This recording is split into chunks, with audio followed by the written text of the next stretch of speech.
Muito bom dia a todos, muito bom dia a todas que estão aqui conosco hoje. Aqui quem fala é o Marcos Rachid, sou um dos responsáveis pelo marketing da Sparex Sarco. Muito contente de estar com todos vocês aqui hoje. Eu vou dar a introdução aqui do nosso treinamento e já passo a palavra para o nosso palestrante, o Marcos Rodrigues. Como de praxe, a gente faz um treinamento de 1 hora, e nesse treinamento a gente divide ele em 45, 50 minutos de treinamento e 10 minutos para perguntas, tá? Eu vou estar à disposição aqui para estar fazendo a pergunta para vocês, então podem fazer a pergunta no chat, eu faço a leitura da pergunta para o Marcos Rodrigues e ele responde para vocês aqui ao vivo, tá? Caso vocês tenham alguma dúvida que não seja respondida aqui no treinamento, a gente pede para que vocês façam a pergunta de vocês na nossa pesquisa de satisfação. É uma pesquisinha que acontece ao final do nosso treinamento, assim que a gente termina o treinamento. A partir do momento que a gente fecha o treinamento, já aparece para vocês uma pesquisa. É uma pesquisinha bem rápida e ela dá a oportunidade de vocês estarem trazendo aí temas, né? Estarem sugerindo temas para a gente, para os próximos treinamentos. E também a gente abre um espaço para vocês estarem tirando possíveis dúvidas e a gente vai estar respondendo para vocês no e-mail de inscrição desse treinamento, tá? O Marcão vai estar falando para vocês que a gente tem mais uma série de treinamentos agora em dezembro, tá? Então, eu já vou passar a palavra para ele. Marcão, fica à vontade, faça a sua introdução aí e também apresente para a gente os nossos treinamentos de dezembro. Pessoal, obrigado, estarei aqui à disposição de todos. Bom dia a todos. Meu nome é Marcos Rodrigues. Nós vamos estar aqui conversando hoje sobre o nosso assunto retorno de condensado e vapor flash. Estou mostrando para vocês os webinários nossos de dezembro, com algumas novidades aí. Válvula de controle disparatório com assento reversível Stand Tight, um lançamento mundial da Sparex Sarco.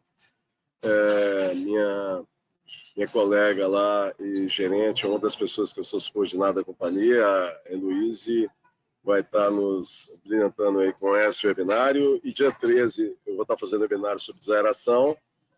E dia 15 eu vou estar fazendo webinário com relação à boas práticas na indústria de óleo de soja. Agradeço a presença de todos aí no dia 24 de novembro de 2022, o primeiro jogo do Brasil na Copa do Mundo. E agradeço muito a paciência de vocês.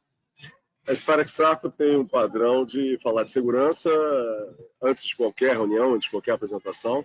Estou apresentando aqui, infelizmente, essa caldeira é de uma empresa de produtos químicos, explodiu em Curitiba 21 de novembro. A gente não tem notícia de mortos, parece que uma pessoa se feriu. Mas eu deixo aqui o link e, logicamente, somente mostrando a NR13 foi recentemente alterada. Nós vamos estar conversando com vocês aí ano que vem bastante sobre as alterações da NR13 e atualizando o e-book aí com relação a alterações e mudanças e as implicações dos impactos que nós entendemos que pode vir a ocorrer nas indústrias a partir de 2023.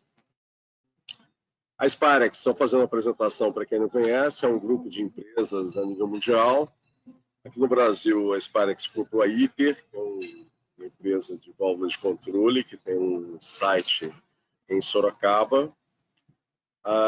O grupo comprou uma empresa chamada Chromalox, que é do segmento elétrico, de caldeiras e aquecedores elétricos dos Estados Unidos. Watson Mello Bredel são uma fábrica de bombas peristálticas, não tem muito a ver com o nosso assunto, mas tem uma empresa tem uma empresa aqui em São Paulo sobre esse assunto, bombas peristálticas, e tem, por último, a Gestra. A Gestra tem lá, era nosso concorrente, maior concorrente da Europa, a Sparex adquiriu a Gestra, e o pessoal da Gestra atua em alta pressão também na parte de utilidades. Bem, a Sparex tem uma atuação mundial, com fábricas em vários locais do mundo, escritório de vendas e também a parte de distribuição, com estoques distribuídos aí em vários países do mundo. Né? Aqui no Brasil são várias filiais que atendem em todo o território nacional, né? Então a gente tem uma atuação muito abrangente. Temos a nossa fábrica em Cotia, fornecendo não só itens, produtos, mas sistemas montados. Temos uma parte de assistência técnica que está em franca evolução. Temos hoje 25 técnicos próprios que atendem os nossos contratos. E temos aproximadamente 25 autorizadas de assistência técnica espalhada por todo o território nacional.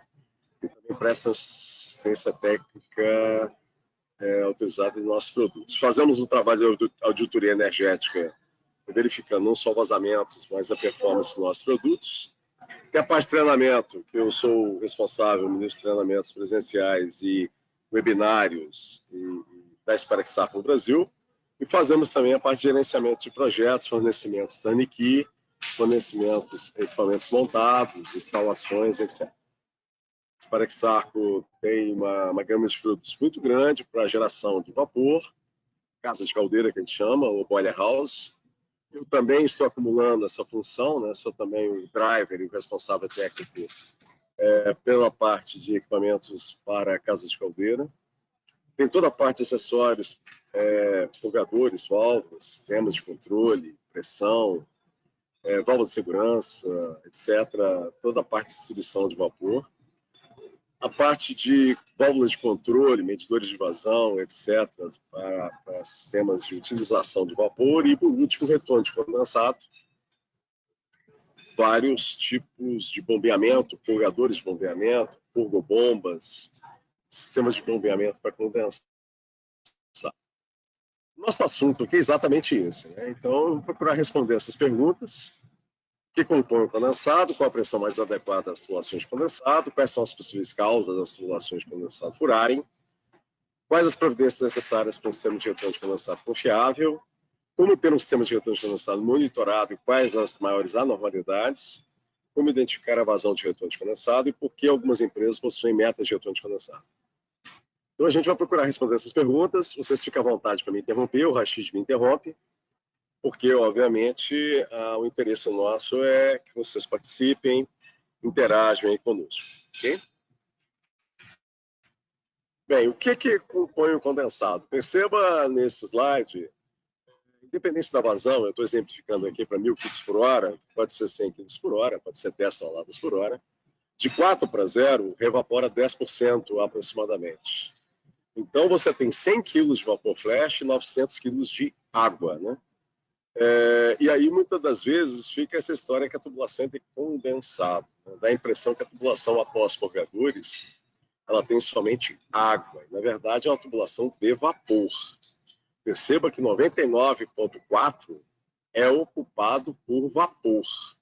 Cada quilo desse vapor ocupa um volume muito grande, né?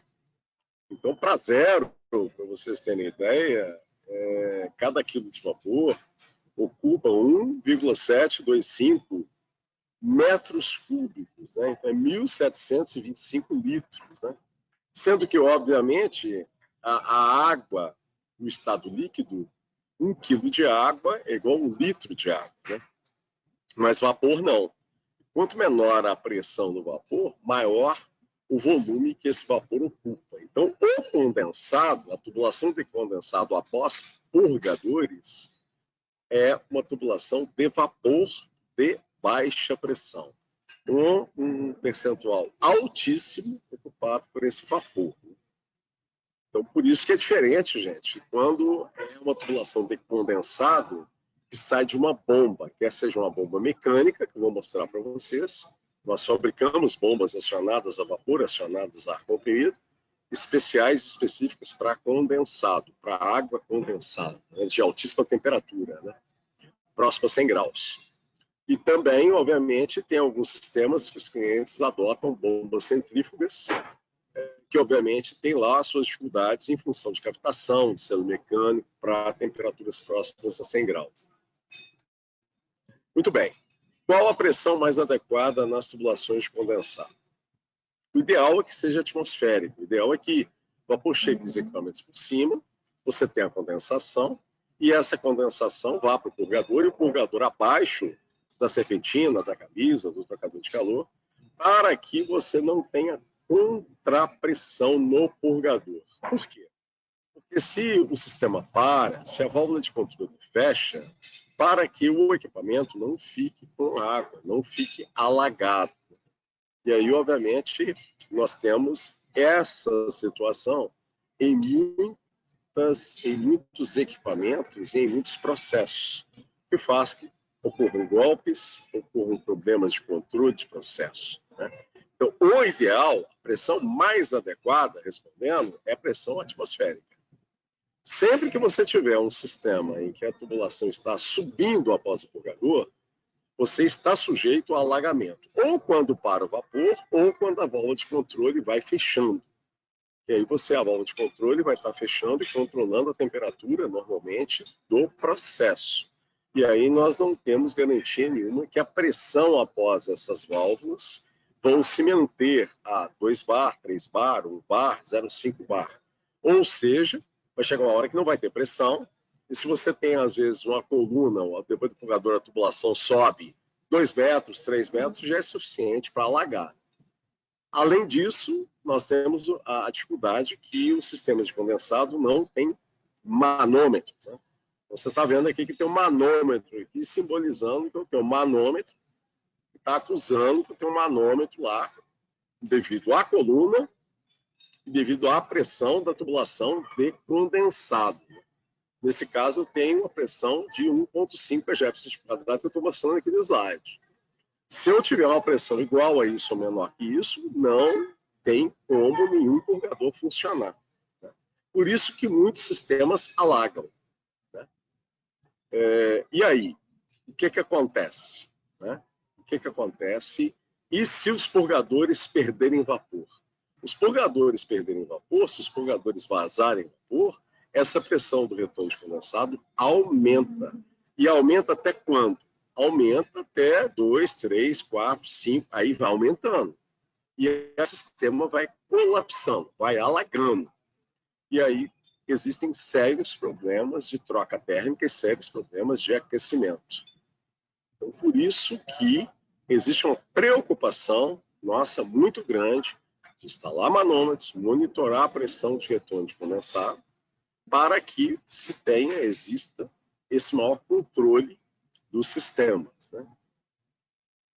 Bem, outra questão é se a tubulação de condensado está bem dimensionada. Se a tubulação de condensado for dimensionada para água, ela certamente estará subdimensionada, estará pequena, consequentemente provocando uma grande dificuldade para condensado sair das instalações, né? É por isso que nós gostamos e solicitamos encarecidamente que se instala pelo menos um manômetro no ponto mais distante do tanque de condensado ou do desaerador, para que você tenha um acompanhamento, um monitoramento da tubulação de condensado, onde os purgadores estão descarregando. Quais são as possíveis causas das tubulações de condensado furarem? Alta velocidade de condensado, tubulações subdimensionadas, né? Vazão e velocidade vesária. Se eu tenho uma área pequena, a velocidade vai ser muito alta. Velocidade muito alta de vapor, acima de 30 metros por segundo. Com água, com uma quantidade de água acentuada, né? Que nós vamos ter na tubulação de condensado. Essa água vai, junto com o vapor, comer, desgastar, e aí as curvas vão começar a furar. Desculpe. Vazamento dos purgadores de vapor, né? E dos bypass de purgadores. pH baixo, se eu tenho pH baixo ácido, mais ácido que o normal, eu vou ter problemas de corrosão. Uma das causas do pH mais ácido é exatamente o teor de CO2. E vocês percebam que uma coisa está associada à outra, né? Vazamento de vapor faz com que as tubulações fiquem subdimensionadas, a pressão se eleva, a velocidade aumenta, as curvas começam a se desgastar e começam a furar, começa a dar golpe de ariete, a pressão começa a aumentar e começa a dar contrapressão dos purgadores. Ou seja, o sistema começa a colapsar, a alagar, né? Então, por isso que a gente menciona que você tem esse efeito aí multiplicador negativo, esse círculo vicioso, onde vazamento de vapor faz com que haja alta velocidade junto com um subdimensionamento ou um dimensionamento, vamos falar assim, um dimensionamento para menos, né? A tubulação foi dimensionada para uma vazão e a empresa aumentou a produção, aumentou a vazão de condensado e a tubulação de condensado está ali. Ela estava bem dimensionada para 3 anos atrás, mas agora a produção aumentou 30%, 40%, 50%, 70%, e aí a tubulação agora está subdimensionada. Quais as providências necessárias para um sistema de retorno de condensado confiável, né? Primeiro, inspeção sistemática nos purgadores. A cada 3 meses, a cada 6 meses, a cada ano, óbvio, muito em função ao histórico, muito em função à pressão, muito em função a problemas repetidos e encontrados, né? Então, quanto maior a pressão, maior o flasheamento, maior a quantidade de condensado, maior o rigor, maior o desgaste dos purgadores, da tubulação, do sistema, né? Então, tem que ter atenção mais atenção com relação aos purgadores, quanto mais histórico, quanto mais problema, quanto mais quebra. Ao contrário, quanto menor a pressão, quanto melhor dimensionada a instalação, quanto menor a tubulação após os purgadores, menos problemas se terá, menos golpe vai ter nos equipamentos, nos purgadores. Consequentemente, maior vida para os purgadores e as inspeções podem ser até anuais, por exemplo, né? Para trocadores de calor com coil de controle, não existe garantia de condensado retornar, exatamente pelos motivos que eu falei anteriormente.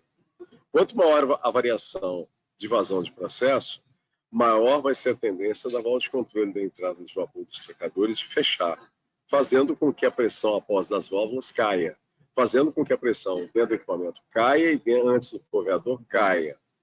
Com isso, não há garantia nenhuma de conseguir vencer aquela coluna, né? Como eu falei, a cada 10 metros de coluna de água equivale a 1 kgf por centímetro quadrado de contra-pressão, além de se ter a pressão do header, da tubulação principal de condensado, que obviamente é bastante afetada por vazamento de purgadores.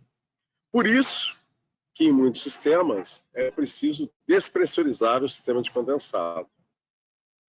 E ao você despressurizar o sistema de condensado, você vai jogar vapor flash fora. E a ideia é você aproveitar a energia contida no vapor flash.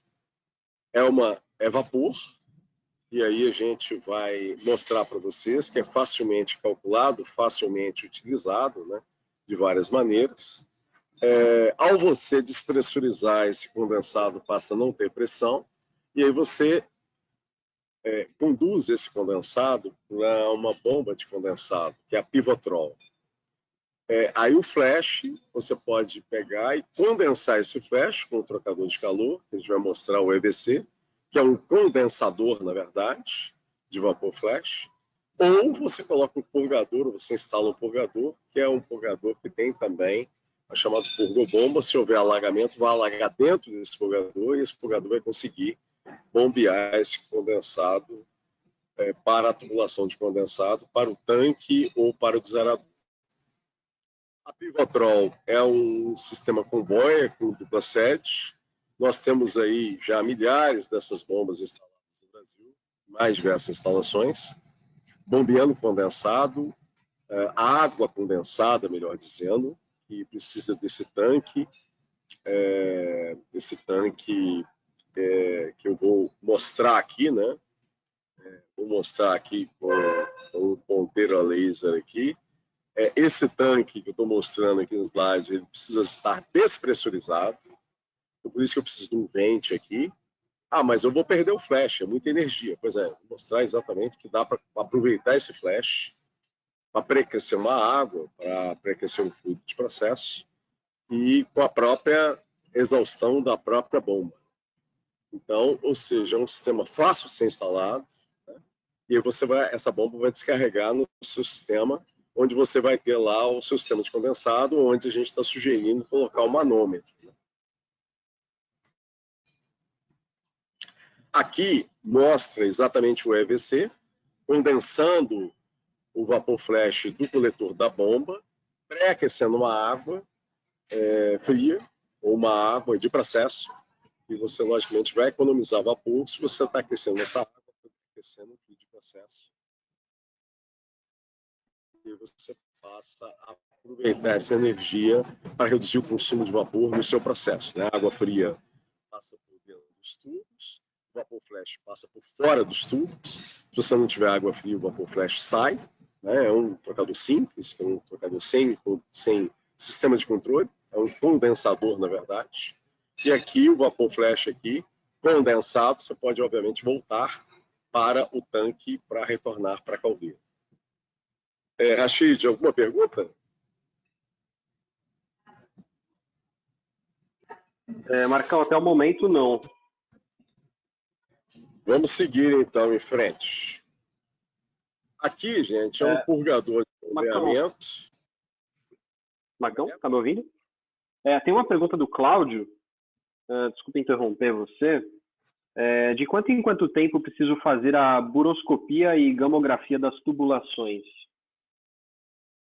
Essa pergunta é excelente. Por quê?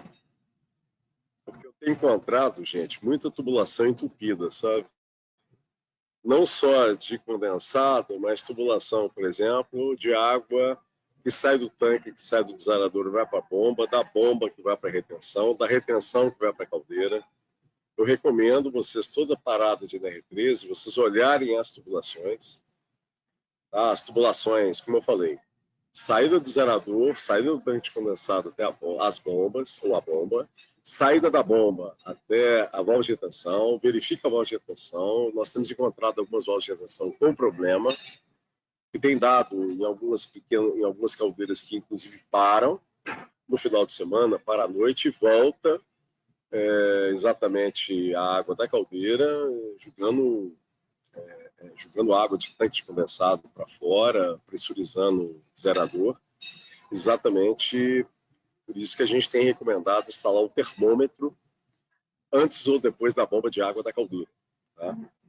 Primeiro motivo é exatamente esse termômetro para verificar se essa válvula de retenção não está dando problema, tá? Da entrada da caldeira.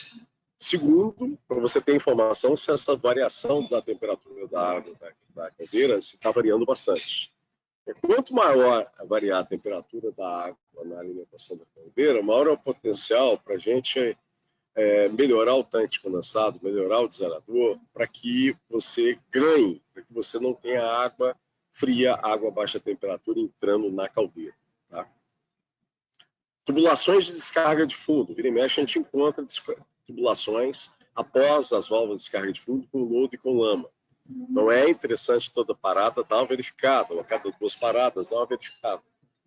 Tubulações de condensado após purgadores, principalmente aqueles purgadores que estão com problema, aqueles sistemas que não estão atingindo a temperatura. Uma das coisas que é muito importante fazer não é só inspecionar os purgadores, é inspecionar a tubulação entre o purgador e o equipamento. Às vezes a gente olha o filtro só, mas esquece de olhar entre o filtro e o purgador, entre o filtro e o equipamento. E, por exemplo, os purgadores de boia é muito importante olhar também entre o purgador de boia a retenção, a própria retenção e da retenção até a tubulação principal de retorno de condensado. Temos encontrado muita coisa entupida, okay? Devido à contaminação de processo, muitas vezes a contaminação de processo a gente encontra dentro do purgador e acha que está só no purgador. Não, está dentro da tubulação também, antes e depois do purgador. Então, essa pergunta é muito bacana, quem perguntou, porque eu estou encontrando tubulação entupida para tudo quanto é lado. Tá? É óbvio, né? Questão de pandemia, não teve tempo de limpar, reduziu muitas pessoas, teve essa movimentação aí que a gente teve aí nos últimos anos, às vezes com queda de produção, né? Fazendo com que a empresa que nunca parava, passou a parar de noite, passou a parar final de semana. Isso muitas vezes decanta muita coisa, não só dentro de caldeira, dentro de tubulação após caldeira, na alimentação da caldeira, no retorno de condensado. Né? Por isso que é muito importante estar atento a isso. Tá? Então agradeço aí a quem perguntou. Mais alguma pergunta, Rashid?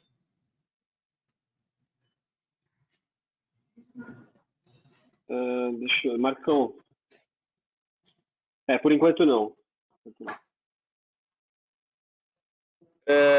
Aqui está mostrando o APT, a gente tem instalado os APTs quando exatamente questões de espaço fica complicado você instalar uma bomba, um sistema de bombeamento, um coletor, Muitas vezes a tubulação tem que subir para entrar no coletor e muitas vezes o APT se torna muito mais interessante, né? O APT é um empolgador que tem um sistema de boia, né? Então, funciona como a sede, como um empolgador normal. Porém, quando alaga, a ideia é exatamente que o alagamento fique dentro do APT para que a boia suba, abra uma sede. Essa sede vai abrir esse fluxo aqui de vapor, que a gente, inclusive, em alguns casos, a gente também está usando ar comprimido. E aqui você tem essa tubulação de exaustão para o sistema funcionar, né? Então, ou seja, é algo que a gente tem colocado em trocadores de calor, principalmente trocadores de calor que têm apresentado, como eu mencionei, problemas de golpe, rompimento das gachetas para os trocadores de placa e problemas de corrosão nas tubulações de casco-tubo, golpe de ariete, né? Problemas das conexões. Tudo isso é sintoma, trincas, tudo isso é sintoma de golpe. E aí a causa é exatamente a água parada com a válvula de controle de vapor abrindo, encontrando o equipamento alagado, obviamente sofrendo o golpe, danificando o equipamento. Então, o custo de reparo de equipamento, às vezes, é muito alto, a perda de produto, perda de vapor, despressurização do sistema, queda de rendimento do equipamento, tudo isso é extremamente complicado para alguns processos, né? Então, esse sistema traz uma confiabilidade muito alta, porque faz o equipamento trabalhar sem alagamento, sem surpresas, sem danos, aumentando a confiabilidade no processo e, obviamente, na produção, né? A outra pergunta: como ter um sistema de retorno de condensado monitorado e quais as maiores anormalidades, né? Então, como eu falei, retorno de condensado, manômetro de transmissão de pressão. Nós temos interesse, e eu, por exemplo, tenho insistido muito no monitoramento dos sistemas de retorno de condensado, né? Nós temos cada vez mais, as empresas têm nos pedido, um medidor de vazão de condensado, mas aí nós começamos a ter problemas, limites até técnicos, porque o condensado é um fluido bifásico, né? Você tem água mais vapor, e um sistema de medição para medir dois fluidos é algo extremamente complexo, de um custo extremamente elevado, que muitas das vezes eu vou mostrar o que a gente tem feito para realizar balanço de massa e energia e, logicamente, ter uma alta confiabilidade no que tange à vazão de condensado. As anormalidades: pressão elevada nas tubulações de condensado, alagamentos, golpe de ariete, que é algo que acontece e que nós temos, logicamente, o máximo interesse de acompanhar isso e tentar ajudar os nossos clientes a melhorar essa situação. Bom, aí vem a pergunta: como identificar a vazão de retorno de condensado, né? Então, como eu falei, né? A alimentação da caldeira, estou chamando de AC. O AC é o retorno de condensado do sistema, mais água de reposição, também água, chamando make-up water ou água de make-up, mais o vapor flash. Também é motivo da gente aproveitar, como eu falei com vocês, aproveitar em processo, na região do processo, lá para pré-aquecer alguma coisa, meti só. Então, ou seja, fazendo balanço de massa e fazendo aqui o meu tanque de condensado, a gente pode fazer essa mesma coisa com o zerador, tá? Mas fazendo de forma mais simplificada, né? Com um tanque de condensado típico, né? Então eu tenho a água de alimentação da caldeira, é igual ao retorno de condensado, mais reposição, menos o vapor flash que eu estou jogando fora, tá? Estou considerando que eu estou jogando fora isso, está saindo fora lá o vapor flash do meu tanque de condensado, tá? Então, ou seja, eu estou usando mais água de reposição porque eu estou jogando o vapor flash fora, tá? Então, ou seja, na hora que eu recuperar isso aqui, eu vou reduzir a água de reposição, eu vou aumentar a temperatura aqui. Tá? E isso é exatamente a viabilidade dos trabalhos que a gente tem feito em tanque de condensado. Tá? Por outro lado, a alimentação da caldeira, do lado de cá da caldeira, é a vazão de vapor que sai da caldeira, mais a vazão das descargas de fundo e de superfície da caldeira. Na hora que eu igualo isso, meu retorno de condensado fica sendo a vazão de vapor, mais a vazão das descargas, menos a água de reposição, mais o vapor flash. Tá? Então, como é que eu faço? Coloco, instalo o medidor de vazão na saída de vapor, instalo o medidor de água fria, aqui, água de reposição, água brandada, água de desvio, água de osmose, ou seja, a água que eu estou repondo aqui no meu água tratada, né? E, por outro lado, eu aproveito esse vapor flash aqui. Aí eu vou ter o ganho, né? O ganho de energia, aproveitando o vapor flash, o ganho em massa de menos água. Eu vou ter mais, aumento o retorno de condensado na hora que eu condenso o flash. Tá certo? Então, ou seja, a gente tem feito esses trabalhos porque tem muitos dos nossos clientes que estão com metas ousadas de 80%, 85%, 90% de retorno de condensado possível de se retornar. E, obviamente, como eu falei anteriormente, quando eu tenho utilização de vapor de 4 para 0, 4 no meu equipamento, 0 no retorno, eu tenho um flash de 10%. Se eu não aproveito o flash, eu já joguei fora 10%. Como é que eu vou ter um aproveitamento de 90% sem aproveitar o flash? Não tem jeito, eu tenho que aproveitar o flash. Ou no tanque de condensado da caldeira, tem algumas empresas que instalaram tanque de condensados intermediários, ou tanques de condensado próximos aos grandes equipamentos onde é formado esse condensado. Então, ou seja, a gente está aproveitando esse vapor flash para condensar, para eu ter menos água de reposição, para aumentar o percentual de retorno de condensado, para ganhar energia e ganhar água.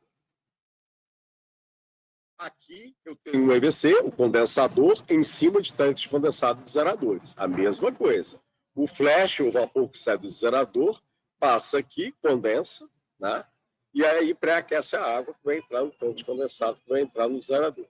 É um sistema, perceba, é um sistema fácil de montar, não tem controle, não tem drenagem, é modular, o face a face aqui dele é 1 metro, ou seja, ele é de alta capacidade, tem já uma junta de dilatação incorporada aqui no próprio corpo, para assumir grandes delta T's de temperatura, né? Você entra com a água 3, 5, 10 graus Celsius, não tem problema algum de você pegar o flash aqui próximo de 100 graus, ele aceita isso é todo em aço inox, ou seja, com isso a gente condensa o flash, pré-aquece a água e, obviamente, tem um ganho em tanques de condensado em zeradores. Nós já instalamos em dezenas de clientes no Brasil e no mundo, né? Já temos centenas desses equipamentos instalados no mundo. No Brasil ainda estamos na casa de dezenas, mas daqui a pouco a gente vai ter centenas, exatamente porque é algo que tem se tornado bastante viável. Bom, por que algumas empresas possuem metas de retorno de condensado? Exatamente pelo que eu acabei de mencionar. Né? Agora, com mais ênfase, devido a metas de sustentabilidade, reuso de água, o custo da água aumentou muito, né? Você tem o custo da água, você tem energia para você processar a água, para você pegar água de poço, para você utilizar a água. Se você reutiliza a água, você não só tem menor custo da água, mas você tem menor custo de energia para bombear a água, né? Por outro lado, a economia de energia, a cada 6 graus que você aumenta a temperatura da água na entrada da alimentação da caldeira, você reduz 1% de consumo de combustível, né? Isso é muito benéfico para as caldeiras, né? Você dá menos impacto, choque térmico na água da caldeira, reduz produtos químicos para tratamento de água, você reduz a descarga de fundo, ou seja, você tem um efeito multiplicador muito grande ao aumentar o retorno de condensado, ao aproveitar vapor flash. Então, as metas de 85% a 90% de retorno de condensado eram algo que para nós era sonho. E agora, graças a Deus, em muitas empresas, em muitos sites, nós já estamos com retorno de condensado de 85% a 90%, exatamente porque a gente está retornando todo o condensado possível, estamos aproveitando grande parte do vapor flash formado, com isso a gente está conseguindo índices excepcionais de retorno de condensado e aproveitamento de vapor flash. Perguntas, Rachid? Marcão, a gente tem uma pergunta do Hudson com relação à pressão de entrada do APT Qual que é a pressão de entrada para o APT operar? Depende do modelo do APT. Nós temos o APT 10, por exemplo, que é 3.5, é um modelo pequeno, do APT pequeno, e temos um modelo maior, que, salvo me engano, é 8 ou 10 bar, salvo me engano, tá? Mas é algo que a gente, logicamente, nós temos vários modelos de APT, estamos para lançar um APT agora de alta capacidade, exatamente porque essa solução, a gente está amplificando essa solução, tá? Mas basicamente isso, depende do modelo do APT. Então ele tem que nos consultar para saber exatamente a vazão de condensado que ele tem, a diferença de pressão máxima e mínima e a pressão que ele tem disponível lá para a gente verificar o modelo mais adequado, né, para a aplicação dele. Perfeito, Marcão. Mais alguma? Ele só faz um complemento aqui, questionando com relação a vapor ou ar comprimido. A discussão com o ar comprimido é exatamente se o ar comprimido, obviamente, o oxigênio contido no ar comprimido, que obviamente é em volume o ar que a gente respira, né, 21%, 20% a 21%, se esse oxigênio não vai exatamente aerar a água e vai introduzir água, oxigênio dissolvido no condensado, né? A gente já esteve analisando isso tanto para ar comprimido em bombas, nas Pivotrol, como ar comprimido nos APT-14, e já temos feito isso ao longo do tempo em vários clientes e não conseguimos detectar nenhuma presença de oxigênio dissolvido a mais pelo fato da gente acionar o APT-14, o APT-10 e as Pivotrol com ar comprimido. É exatamente porque a temperatura aqui é uma temperatura acima de 100 graus. Né? Então o ar tem dificuldade, o oxigênio tem dificuldade de penetrar nessa água, exatamente porque ela, na maior parte das vezes, está acima de 100 graus, ou muito próximo de 100 graus. Mais alguma? Perfeito, Marcão. Por enquanto é isso. Obrigado. A princípio, então, Rachid, eu acelerei aqui. Jogo do Brasil realmente faz com que a gente fique um pouquinho agitado, né? Verdade. E, obviamente, se não tiver mais alguma pergunta, eu queria agradecer muito a presença de todos. Legal. Marcão, sim, a gente recebeu algumas perguntas agora no finalzinho. Deixa eu aproveitar aí os nossos minutinhos finais. Vamos lá, Flávia. Ela tem uma pergunta aqui que ela fala o seguinte, né? Ela dá bom dia para você, Marcos, e Sim. faz a pergunta dela. Ela traz o seguinte questionamento: eu gostaria de saber se é possível fazer um controle automático para envio de condensado limpo para a caldeira. E ela complementa falando que ela trabalha, né, numa indústria de óleos e gorduras e que eles não têm o retorno de condensado para a caldeira. Então seria, né, uma grande oportunidade, e existe uma grande perda de oportunidade em água, energia, combustível e produto químico. Lá deixa o contato, a gente faz um estudo, esses estudos técnico-econômicos nós não cobramos para fazer, a gente pode fazer um estudo e eu já adianto que retornar condensado é extremamente viável, tá? E vai ser, obviamente, quanto mais viável, quanto maior o custo de geração de vapor e o custo da água, do tratamento de água e da água nova, vamos falar assim, né? Daquela água que, se eu recuperar a água, eu deixo de utilizar água de concessionária, água de poço, água de rio. De qualquer maneira, é um projeto de relativamente simples implantação. Você implanta isso independente dos equipamentos, dos sistemas. Depois faz só a interligação, é algo que a gente já faz há muitos anos. Deixa o contato com a gente, Rachid, que a gente dá uma olhada e faz um contato para, logicamente, pegar os dados básicos e começar a fazer uma pré-viabilidade, algo simples de fazer, para que, obviamente, demonstre que para a gente ir avançando num possível detalhamento, num possível avanço de entendimentos, tá? Mas a gente gosta de fazer essa avaliação prévia aí, com dados preliminares. Aí ela passa o contato para a gente, telefone, e-mail, para a gente fazer contato, pegar os dados básicos para a gente avançar nisso. se eles interessarem. Legal, essa empresa aí pode se interessar. Show de bola. Flávio, eu só vou te pedir na nossa pesquisa de satisfação, a gente tem um campo de solicitar visita de um especialista para que você marque para a gente essa solicitação, para a gente poder estar entrando em contato com você, tá? A gente vai utilizar os dados que foram adicionados aqui na inscrição desse treinamento, tá? Marcão, o Rafael, ele tem um questionamento com relação ao retorno de condensado. Ele pergunta o seguinte, quando temos uma temperatura de retorno de condensado maior que a temperatura requerida no desaerador, né? Ele até dá um exemplo aqui, que o retorno de condensado girando em torno de 130 a 140 graus e a temperatura do desaerador em torno de 105 graus. Né? A dúvida dele é se é possível reduzir essa temperatura com o flash.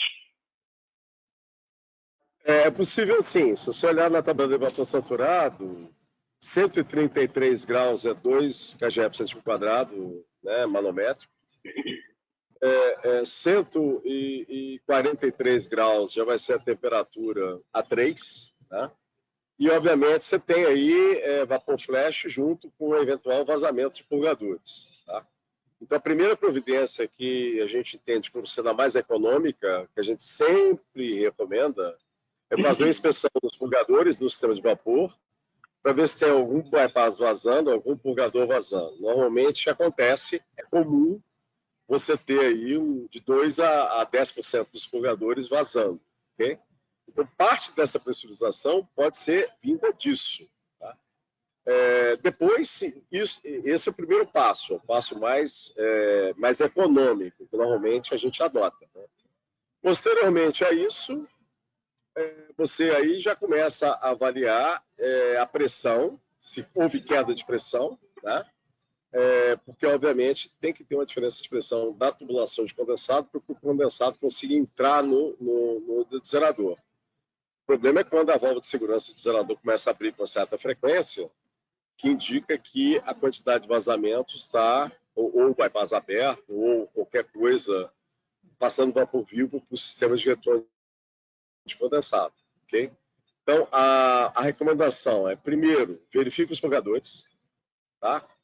Se possível for, instale manômetros nos pontos as tubulações de condensado nos pontos mais afastados do desaerador, exatamente para você, ao instalar os manômetros, quando para, né, em um eventual final de semana, numa parada agora final do ano, você instala os manômetros, aí você vai verificar a vazão existente, aí depois você faz a inspeção dos purgadores, vai encontrar alguns purgadores vazando. É normal que enquanto, independente do modelo, do tipo do fabricante. Aí você sana os vazamentos. Depois de você sanar os vazamentos, você vai ter queda dessa pressão. Ou seja, aí você vai começar a gerenciar com mais assertividade o teu retorno de condensado. Tá? De forma com que o seu flash te ajude no desaerador a economizar vapor a ser injetado no desaerador. Okay? Essa que é a ideia. Tá? E aí, assim fazendo, é algo que dá um resultado bastante interessante, normalmente, para as empresas. É o que a gente tem feito. Né? Basicamente é isso. Mais alguma, Rachid? Obrigado. Marcão, tem uma pergunta do Leandro com relação ao último slide que foi apresentado aqui no treinamento. Ele pergunta o seguinte, com relação à temperatura, né? A relação da temperatura da água com a redução de consumo de combustível da caldeira no último slide é empírica? Não. Essa relação ela é comprovada por qualquer fabricante. Essa relação pode ser comprovada em qualquer caldeira. É uma relação que tem a ver com a tabela de vapor saturado, porque a energia necessária para evaporar é o chamado calor total, ou entalpia total, ou entalpia necessária para você evaporar a água. E isso aí, obviamente, quanto maior a temperatura da água, você vai economizar, vai reduzir essa energia.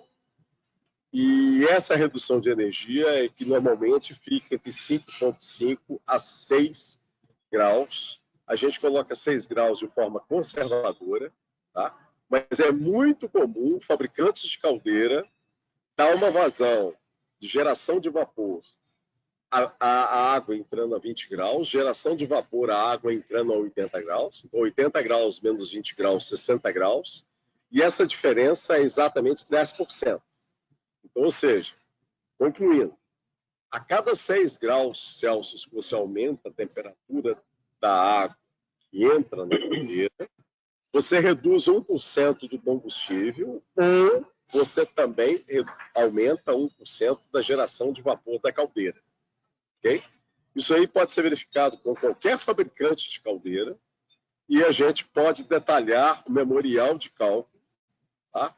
Para os dados específicos da caldeira de quem perguntou, para que possa ser feito um teste de campo e isso possa ser comprovado na caldeira em questão.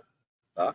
Então, eu coloco isso e a pergunta é muito bacana, agradeço quem perguntou, porque nós temos feito isso em diversas caldeiras, em diversas pressões, de diversas formas, principalmente, como eu falei no webinário, devido a instalações onde a temperatura da água na entrada da caldeira varia bastante.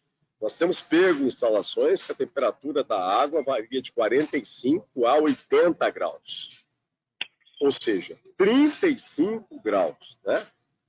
45 mais 35, vou chegar a 80. Ou seja, eu tenho aproximadamente 6% que eu consigo de aproveitar naqueles momentos em que a água está entrando mais fria, desde que eu consiga identificar o motivo que a água está entrando mais fria na caldeira. Ok? Mais alguma, Rachid? O Anderson ele traz uma pergunta com relação a uma bomba centrífuga. Ele quer saber se deve haver alguma intervenção quanto às vedações do equipamento. As bombas centrífugas, não sei se as bombas centrífugas que ele está citando são bombas centrífugas de condensado ou bombas centrífugas de caldeira. De qualquer maneira, são bombas que têm que passar por revisões e tem algo muito importante se verificar em bombas de caldeira, centrífugas de caldeira e bombas centrífugas utilizadas em condensado, é o chamado NPSH. NPSH é exatamente a altura que essa bomba deve ficar afogada, ou seja, a altura do nível de água no tanque de condensado, no desaerador ou no tanque de condensado intermediário, para que essa água aquecida chegue na bomba e essa bomba não apresente cavitação. Cavitação é um fenômeno de implosão das bolhas, provocando arrancamento de material. Então, você chega do lado da bomba, a bomba parece mais um liquidificador triturando cenoura. Tá?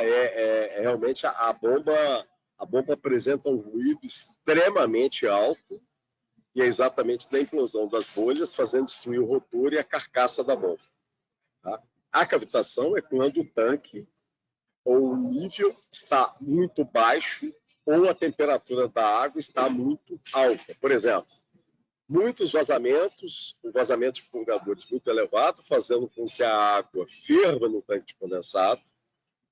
A água fervendo no tanque de condensado está a 100 graus, mesmo com a convecção do tanque, eu posso ter água a 95, 93, com, né, obviamente, temperaturas elevadas, que vai chegar nessa bomba, cavitar essa bomba, fazendo ter problemas sérios de conseguir pressurizar essa água e colocar essa água dentro da caldeira. Isso aí seria o caos, né?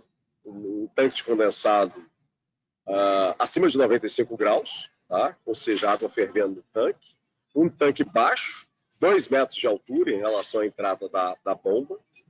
1,5 metro, 2 metros, é muito baixo. Tá? Normalmente deve ficar a 4,5 metros ou 5, pelo menos, o nível da água do tanque, para evitar esse problema. Essa altura é chamada do NPSH da bomba. Okay? Porém, que obviamente não é normal a água ferver no tanque de condensado, né? Que é muito vazamento de purgador. Então, ou seja, esse é o maior problema, é algo que é muito importante, impacta a manutenção, o selo mecânico, destrói a bomba, por isso que é muito importante ter a temperatura e ter o termômetro na entrada ou na saída da bomba, até para ver se a válvula de retenção da caldeira não está dando passagem, porque se ela estiver dando passagem, destrói a bomba também, por cavitação. Nós temos casos de clientes trocando uma bomba a cada mês, uma bomba a cada 2 meses, com problema da válvula de retenção depois da bomba, na entrada da caldeira. Mais alguma, Rachid? Marcão, a gente tem mais uma última pergunta do Edgar. Ele traz um cenário, não sei se é um cenário real, que acontece na empresa dele, é um cenário hipotético, mas ele inicia a pergunta dele falando que 50% do condensado de retorno nas instalações está contaminado. E aí ele questiona até que ponto é viável instalar um trocador de calor e recuperar essa energia de condensado. E finaliza a pergunta dele perguntando se, na sua experiência, quais os problemas que podem ser destacados nesse cenário. Nós temos instalado sistemas de detecção de condensado por condutividade, por exemplo, condutividade por ácido, condutividade por soda, por básicos, né? E temos também instalado sistemas com turbidímetro, quando a contaminação é por gordura, por leite, por material orgânico. É sempre muito interessante detectar a contaminação de condensado, porque essa detecção faz com que você sane o problema da contaminação e aí possa retornar condensado, já que é muito viável retornar condensado. Okay? A instalação de trocadores de calor em tubulações de condensado não é muito simples, porque exatamente você tem esses problemas que eu mencionei, né? Você tem muito vapor flash, e aí o trocador fica alagado, dá muito golpe, o trocador sofre muito, e é por isso que nós normalmente recomendamos instalar sistemas de detecção de condensado contaminado e recuperar o condensado, né? O que é mais viável, que a gente tem feito em muitas empresas. Mais alguma, Rachid? Agora que eu tenho um último questionamento aqui, com relação a válvulas sanitárias. Para válvulas sanitárias de vapor puro, qual a rugosidade no inox? Esse assunto tem que ver a válvula específica que ele está querendo para aplicação, né? Tem uma norma chamada ASME-BPE, que define uma série de questões de rugosidade, né? Tem alguns protocolos da Anvisa, tem salvo me engano, a N385, a norma europeia. Então tem que ver, logicamente, a aplicação dele. Isso aí pode ser para farmacêutica ou pode ser para alimentício. Aí tem que ver a aplicação, tem que ver o fluido que se é vapor puro, se é vapor limpo. Passa para a gente a maior quantidade das informações que a gente vai interagir com ele para tentar ajudar aí a nível da especificação técnica para a gente atender o protocolo ou atender a aplicação dele. Ok? Maravilha, Marcão. Bom, apareceu mais uma última pergunta, a gente tem 3 minutos aí, é uma pergunta do Celso. Quanto se perde com um purgador mal dimensionado? Essa pergunta ela é muito interessante. Um purgador mal dimensionado, se ele tiver pequeno, subdimensionado, ele alaga, ele não perde nada. Ele alaga, represa. E aí provoca golpe, provoca alagamento em determinadas situações, um purgador subdimensionado. O purgador superdimensionado, ele pode vir a perder. Aí depende muito da pressão, depende muito do diâmetro do purgador. Tá? Por quê? Porque o purgador, obviamente, o purgador pequeno, ele tem pouco contato com o ambiente, né? E dependendo do purgador, por exemplo, um purgador de balde invertido, ele consome vapor para operar, né? Porque você tem que ter vapor dentro do balde, o purgador de balde invertido operar, né? É diferente de um purgador termodinâmico, né? Que funciona por jatos. É diferente de um purgador de boia. A gente pode falar que o purgador consome, que é exatamente a área que ele tem contato com o ambiente, que ele está condensando o vapor. Agora, se você isolar o purgador, ele para de perder isso. O purgador, qualquer purgador, ele pode vazar pouco, ele pode vazar muito, ele pode disparar, né? Então, por isso que nós temos softwares, nós temos sistemas de detecção de vazamento, onde a gente, de forma conservadora, identifica aquele vazamento. Hoje, nós estamos mudando nosso sistema de detecção de vazamento para ter isso de forma mais assertiva, um sistema novo, que chama STAPS, né, que é um equipamento novo que faz não só a identificação do vazamento, a quantificação do vazamento, que a gente fazia com detecção ultrassônica. E aí dependia do técnico, dependia do nosso avaliador, vamos falar assim, ou do nosso colaborador, ou um colaborador do próprio cliente, ou de um terceiro, para exatamente fazer essa detecção. E aí nós tínhamos um número conservador, mesmo assim ficava algo extremamente vago. Muitos clientes querem saber exatamente quanto está vazando.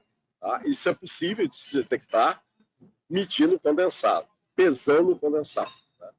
Então, nós temos, já fizemos isso várias vezes. Você pega um purgador e aquele purgador, naquele equipamento, quanto que ele está perdendo. Tá? E a gente já fez alguns trabalhos, algumas medições e algumas quantificações para exatamente viabilizar a manutenção, inspeção, manutenção periódica, manutenção preventiva, né? Abertura dos purgadores antes do previsto, para exatamente prevenir, limpar, o que ajuda muito os purgadores a não falharem. Então, essas coisas todas podem ser feitas dependendo da necessidade de quem perguntou. Okay? Pode ser feita a inspeção, pode ser feita a identificação de vazamentos em toda a planta dele, pode ser feito balanço de massa, né? E, obviamente, a gente tem recomendado instalar pelo menos um medidor de vazão na saída de vapor e um medidor de vazão na água de complementação, para você ter exatamente não só a relação de combustível ao vapor, que pega a eficiência da caldeira, mas exatamente para a gente ter, com a quantificação das descargas de fundo de superfície, a quantificação do retorno de condensado. Com isso, a gente faz um balanço e começa a ter de forma mais assertiva, via balanço de massa e de energia, quanto que está vazando, para a gente, obviamente, tentar reduzir o vazamento ao máximo. Tá? Normalmente, os sistemas melhores de vapor que existem no Brasil, o benchmark, o melhor é 2 a 2,5% da geração em vazamento. Tá? Tem casos que nós encontramos de 10 a 15% do que é gerado vazando. Vazamentos externos e vazamento por purgadores e bypass. Mais alguma, Rachid? Marcão, por hoje é só. Agradeço o treinamento até aqui, agradeço a participação de todos. E caso alguém tenha necessidade de fazer alguma avaliação técnica, a gente aí sem compromisso pode estar entrando em contato com vocês para a gente poder estar fazendo essa avaliação. Tá? Na nossa pesquisa a gente tem um campo lá para solicitar essa avaliação de um especialista. Marcão, agradeço sua presença, sua participação e a sua apresentação, e agradeço a participação de todos e esperamos que hoje à tarde a gente seja vitorioso.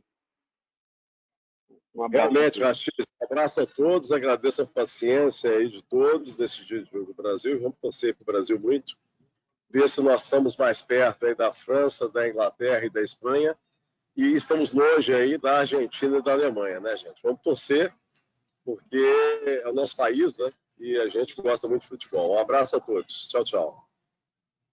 Tchau, tchau. Obrigado, Rachid. Mais um aí para a conta. Tchau, tchau. Obrigado, Marcão. Um abraço.